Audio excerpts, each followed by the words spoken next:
মুখ্যমন্ত্রী মমতা বন্দ্যোপাধ্যায় একেবারে nomination filing এর দিন যিনি প্রস্তাবক হিসেবে ছিলেন, সেই মিরাজ শাহ, তার যে এলগিন রোডে 2 নম্বর এলগিন রোডের বাড়ি, সেই বাড়িতে আইটি হানা।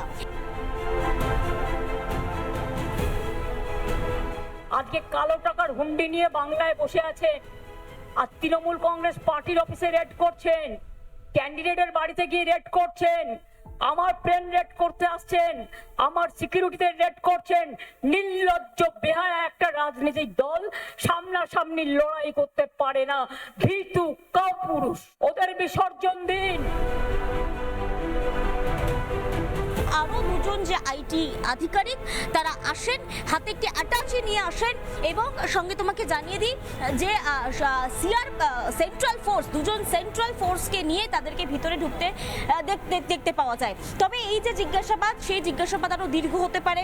যারা করছে তারা জানে কেন তাকে গ্রেপ্তার করতে বা তার বাড়ি তল্লাশি করতে যাচ্ছে, আর যারা চিৎকারবাজি বলছে তারা জানে তারা কার নির্দেশে এগুলো করছে। পশ্চিমবঙ্গে এই চোর পুলিশের খেলা আমরা দেখেই চলেছি, ফলে এগুলো বাংলার নিত্য নৈমিত্তিক ঘটনা। এর সঙ্গে বাংলা মানুষের আর কোনো কৌতূহল উৎসাহ আছে বলে মনে হয় না।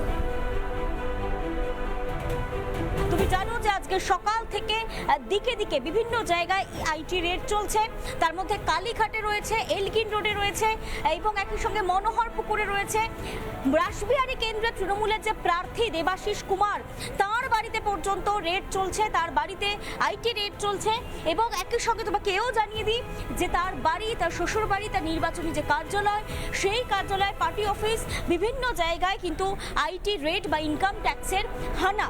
এবং তারই মধ্যে মিরাজ শাহ নামটি উঠে আসে।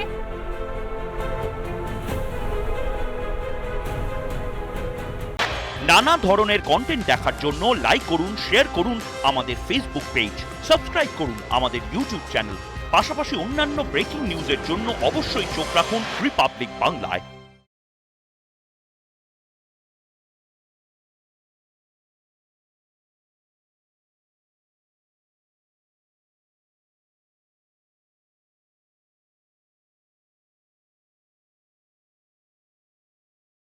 নানা ধরনের কন্টেন্ট দেখার জন্য লাইক করুন, শেয়ার করুন আমাদের ফেসবুক পেজ, সাবস্ক্রাইব করুন আমাদের ইউটিউব চ্যানেল। পাশাপাশি অন্যান্য ব্রেকিং নিউজের জন্য অবশ্যই চোখ রাখুন রিপাবলিক বাংলায়।